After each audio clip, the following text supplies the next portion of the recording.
The South Carolina State Infrastructure Transportation Bank has voted to pull its funding for the completion of 526. In this edition of Quintin's Close-Ups, I speak exclusively with Dana Beach and Laura Cantral of the Coastal Conservation League.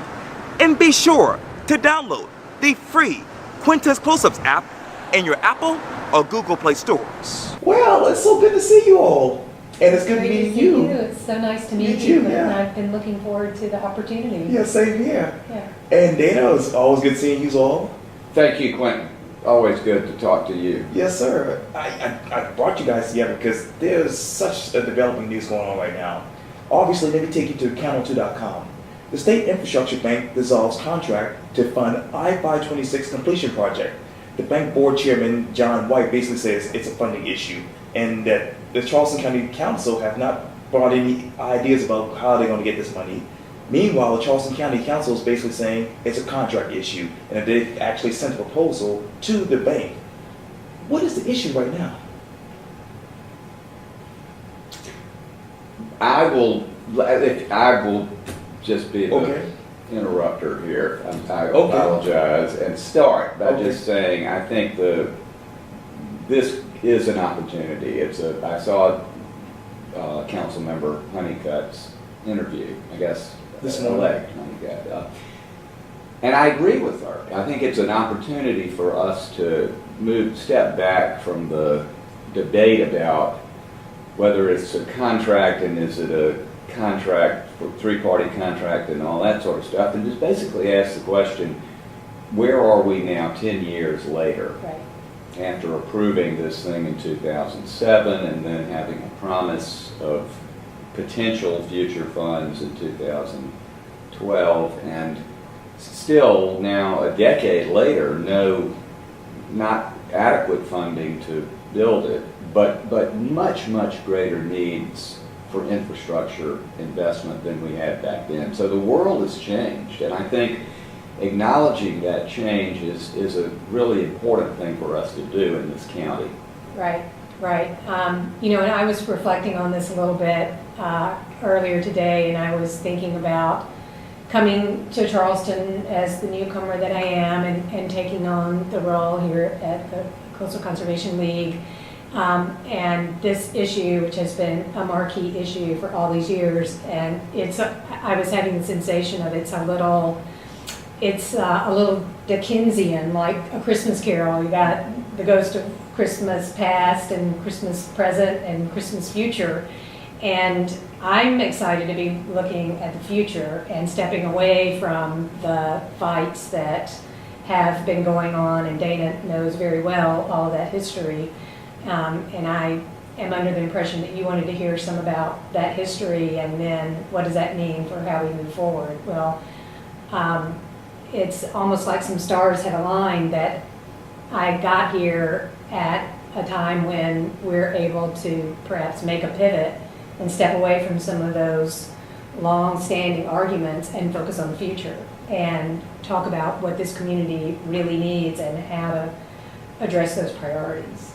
And let me get back to last night, or obviously yesterday's meeting at the State Infrastructure Transportation Bank in Columbia, because Bradley Moody from the County Council basically said this to Charlestonians for I-526 on Facebook. He said this, quote, "Everyone take a deep breath.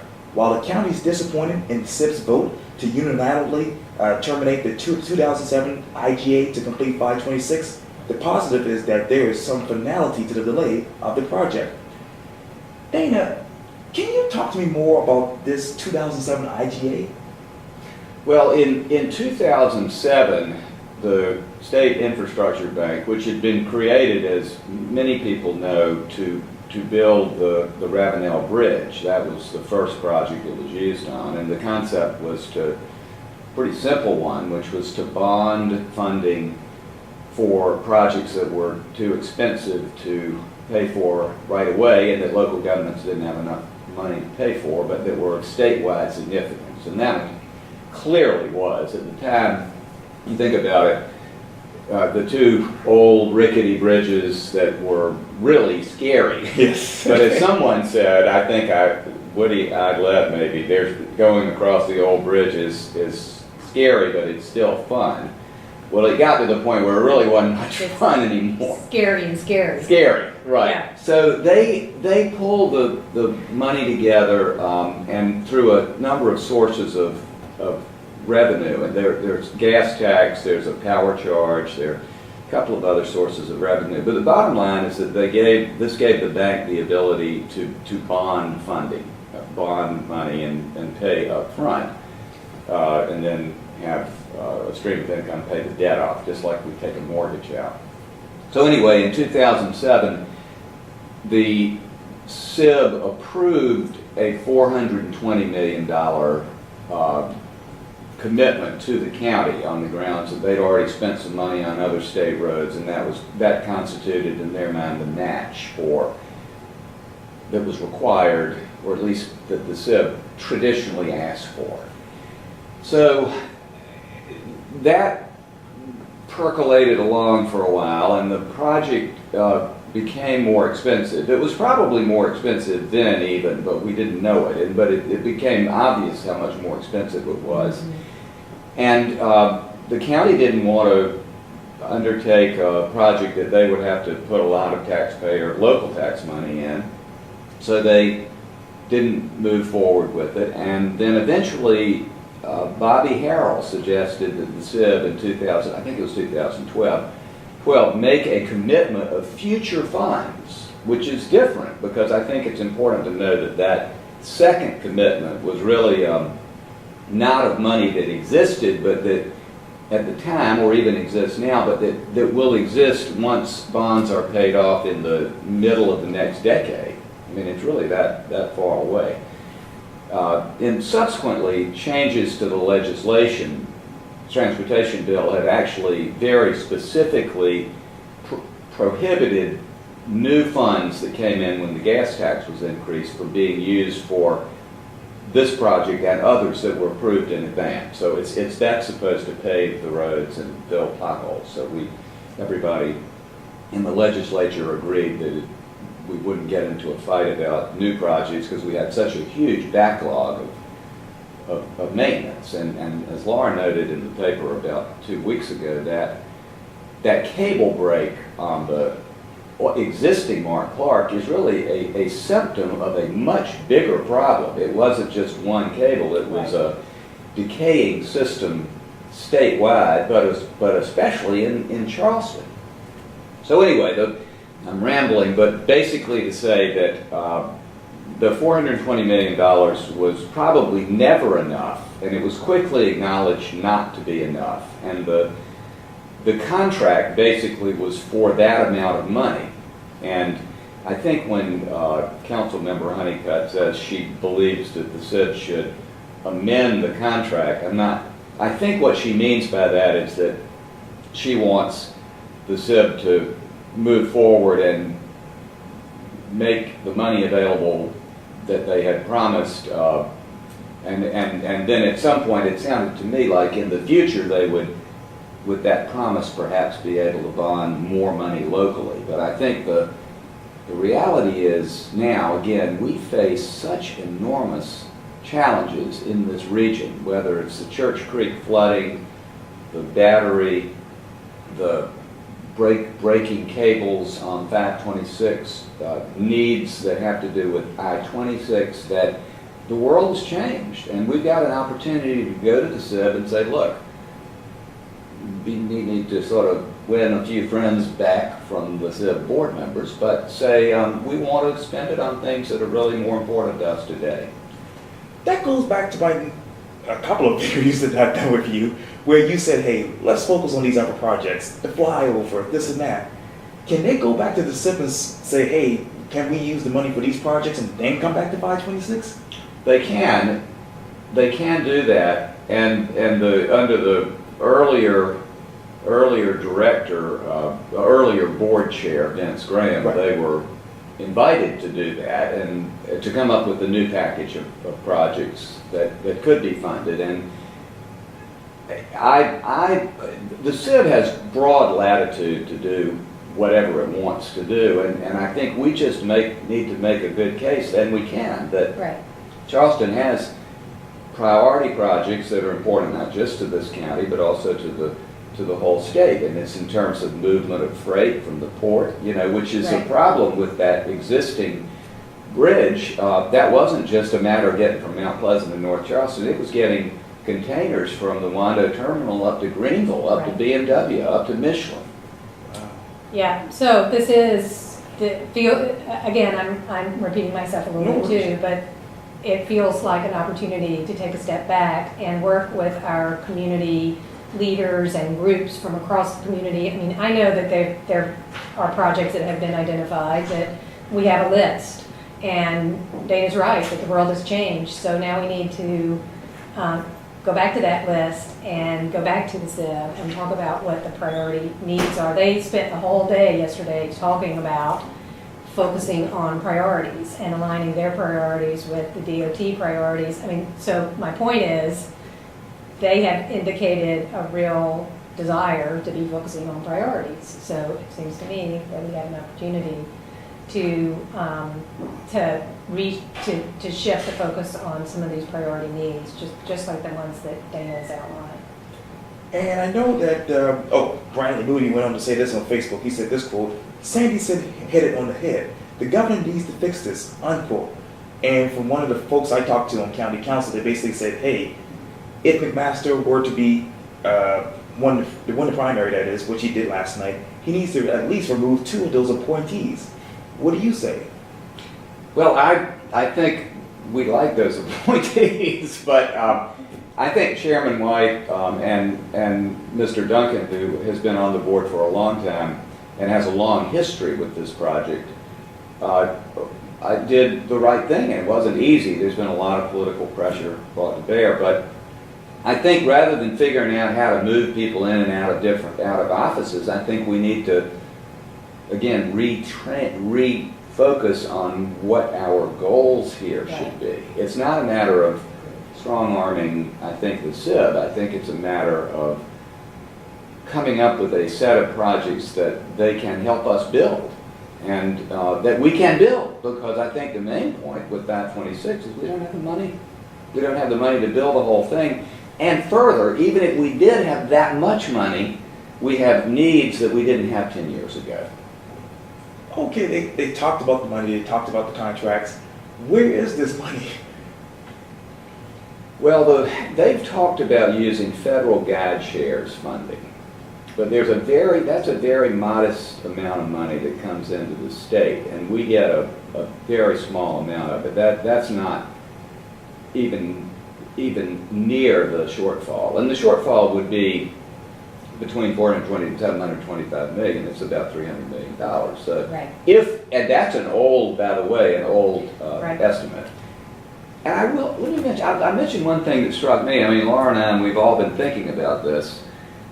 I go out Maybank a lot to Johns Island, and I have noticed that the project to add one more lane to Maybank at River, which is a 3/4 mile long project, has now taken over a year to build. And it also has taken 10 years. It was approved 10 years ago. So anyone who is under the illusion that the county, or I guess DOT, but certainly the county, can move an 8-mile long bridge spanning 2 rivers, which heights must be high enough to not impede navigation, in any period of time that might be relevant to our working lives, is not paying attention. I mean, if you extrapolate it on miles, you're looking at a decade, even if we started digging tomorrow.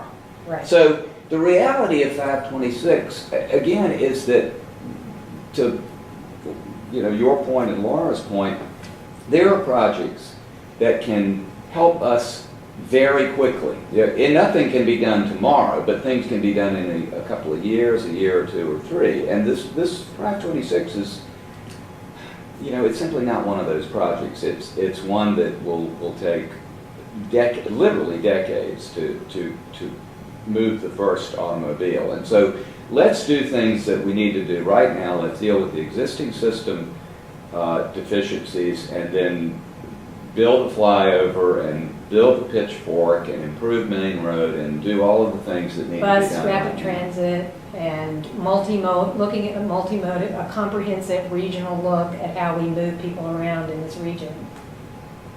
And let me get back to what Mr. Moody said. He said this quote, ideally, we would have gotten our money, but the worst thing that could happen today was another deferral. Now the county can move to enforce the terms of the free party IGA before a neutral party. And the county is well prepared to fight this much needed infrastructure funding. Gotten our money. What's going on with that? Well, I hope that I've listened to, again, I haven't heard his interview, but there are really two paths we can follow here. One is to sit down with the CIV and come up with projects that can be done soon and that can improve mobility quickly. The other one is to go to court. And at this point, it sounds like at least Brian Moody and, from what I could tell, Councilmember Honeycutt are seriously considering the court avenue. And anybody who's been in court knows there's not a simple, quick solution that you get out of the Take a long judiciary. time. Yeah. Wow. And I know that they have a lot of energy to keep going at this. Mhm. Where is your energy as far as the Coastal Conservation League and the people who are, I guess, against the building of the 526 extension? Well, I think we've referred to it several times in this Right, conversation right. that we're excited about working with members of the community who are seeing priority needs that are projects that are ready to go and things that we can address right now. Things that are going to address transportation needs and flooding needs and, the intersection between those two, because there are plenty of those.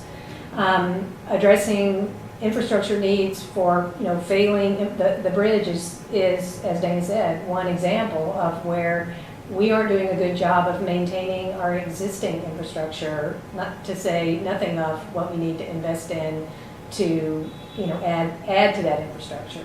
So I think that's where our energy is, and we recognize that there are good ideas that are already out there, the main road flyover, the pitchfork, the, things that we've just mentioned.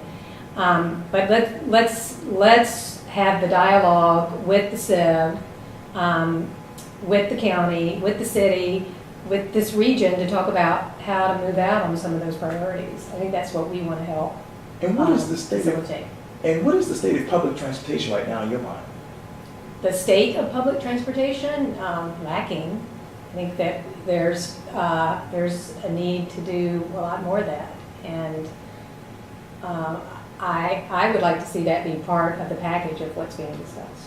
Right, and that's what actually, of course, the half-cent sales tax envisions major improvements to the current bus system. As Laura mentioned, the bus rapid transit system that would conceivably take a lot of cars off of I-26, which we spend a lot of time talking about other areas that are congested, and they are. And I'm the first one to admit when I go up Maybach Highway, I don't like sitting in that. I hope that backup will be resolved somewhat, but the real traffic is on I-26, and there are sections that carry over 100,000 cars a day, most of them in the morning and the afternoon. So putting money into a bus rapid transit system on the theme of the world has changed, this region is now approaching 750,000 people. When this ring road was envisioned, first of all, people loved them back then, and then they didn't know that they didn't work that well until they built them in Washington, where Laura has been for many years, and they built them in Charlotte, and what they end up with in Atlanta, is the poster child of the Right. ring road. We have rings and rings and rings, but that's not really the way to address congestion. We now know a better way to do it is to give people choices to move them out of cars or get them in cars together, carpooling, HOV lanes, that sort of thing. And transit here is a spit and baling wire operation. CARTA is very deficient.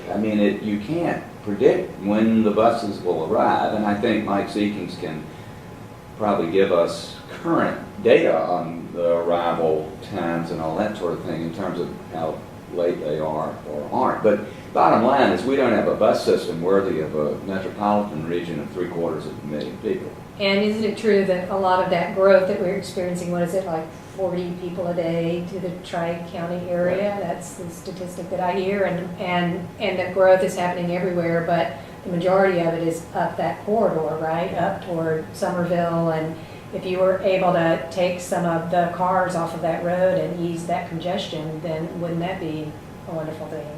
And we have on that point, we've got a great situation here, in some ways enviable compared to, say, Charlotte or Atlanta, because in Charlotte, Atlanta, you get 360 degrees. You go to Rock Hill, you go up to Davidson, where I went to college, you go east and west, and Atlanta the same. But here, we are kind of a linear region. We started in Charleston, North Charleston, Somerville, and now increasingly, Ridgeville, and which is kind of scary. But anyway, so basically we can have a few lines, really 4 major BRT lines that serve the maybe 90% of the population versus having to go in 360 degrees. The ocean is our friend here. Not our friend at this moment with flooding, but it is in terms of regional shape. Let me get back to that. You talk about flooding. How will the Charleston County Council and the rest of the governments deal with this issue in the next 5 to 10 years in your mind? Or how should they? Well, we think that they should use the money that's available in the half-cent sales tax to address flooding. And if fix flooding first, we just launched a community effort to bring, all kinds of a grassroots movement to encourage members of the community to be talking to Charleston County Council to use that money that way, because it's available, and it's a problem. It's a problem everywhere, and it's not going away. It's not going to get better on its own. So we think that needs to be a priority. And let me get back to, obviously, last month when we had the issues with the westbound side of the Wando Bridge. What was going through your mind when you heard that it had to be shut down because of issues? Well, I'm struggling to pin. I was having a range of emotions, including the fact that on that day I was driving back from Beaufort and was one of the people that was stuck in the traffic, and took me 2 hours to get just across Mount Pleasant. And so I was feeling the pain of the people who had to experience that every single day for, I don't know how long it took, until 2 weeks, I guess. Yeah, 2 weeks. And it just puts into high relief how fragile our system is, and we're dependent on that one bridge to move so many people, to make the commuter transit work for people, and then to have it just puts into high relief how we need to find ways to not be so dependent on that particular stretch, or any particular stretch. And that's why I've made a couple of references to a more comprehensive look at different ways of moving people around the region. Dana, as we sit here right now, where is your confidence in the Department of Transportation and the governor when you think of the Wando Bridge and all these other structures in Charleston County? Well, Christy Hall, the director, made a good case for raising the gas tax with the guarantee that that money would be spent fixing the existing system. And there's always a tension between politicians wanting to use public money to build naming opportunities, and they're all over America. There was the bridge to nowhere in Alaska, but the DOT has, I think, made a credible effort to make sure, and the legislature has some provisions in the bill that direct that money to existing problems, to paving, resurfacing roads, and filling potholes and that sort of thing. But that, like any political construct, that can be changed, the system can be gamed and manipulated, and I think our job as citizens is to back them up and say, look, we agree that it ought to be used for that, and that's the reason many people supported it. They didn't support it to see it go to, for example, a $2.5 billion I-73 to Myrtle Beach, and yet that will be one of the areas that will try to get some of that money. But so I guess my point is really that agencies at their best can sort of frame things, but then the citizens have to be a part of that solution, and they have to be a part of an implementation. And I think this is a good example of it, where you've got the DOT has not really been that enthusiastic about 526. I think, and I'm not going to interpret what Christy Hall does or doesn't think. She's got a very delicate political role to play, but they don't. There are a lot of other projects. It's not on their priority list anywhere. I mean, it literally is not on the state priority list at any point at all, and it's 15th on our regional priority list in this metro region. But so I think again that the role of people who want to see comprehensive solutions as expeditiously implemented as they can be is to make sure that the county council sits down at the table with the SIB and says, look, we can't build this thing right away. We can't even build it in the next decade, but we can build things that will help, that will improve the status of the existing road system, and also that are bottlenecks. You know, we have these little choke points that we can fix. And the 17 main intersection is the classic example of that. So that's where I think we ought to be going with. That's a great summary. Thanks. That's a really good summary. I think that answers the question on my behalf as well. Okay. And lastly, what's that other question that you have right now for the Charleston County Council and the State Infrastructure Transportation Bank in regards to the potential extension of 526? Well, my hope and my question would be, can we get past that impasse and begin to make decisions that are truly beneficial to people who live here? Or will we end up in court at different levels, you know, first an appeal at the circuit court, and then the appellate court, and then at the state Supreme Court? And I think if we do that, everybody suffers from that. I think the question I would ask county council is, do you guys and gals have the inclination to really move us forward in the region on transportation? And I hope so. I don't think anybody wants to see bad things happen here. I mean, I don't think that it's not bad guys versus good guys, but I think the reality is so clear to me that, and to those of us who've been working on this for now a decade, that we can't continue down the same pathway.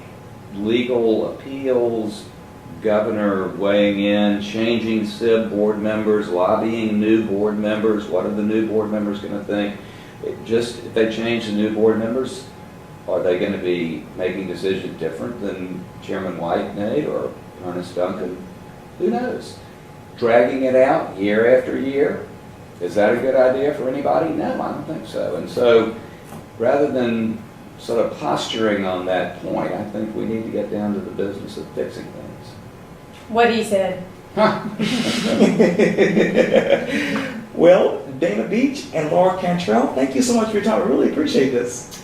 It's my pleasure. Thank you. Thank you. Yeah, and Quintin, thank you again for doing this. You're doing a wonderful job. And I did take a very important lesson, I think didn't learn it well enough, from Ms. Honeycutt, whose video was 8 minutes long. And for some reason, we can never seem to get our stuff out.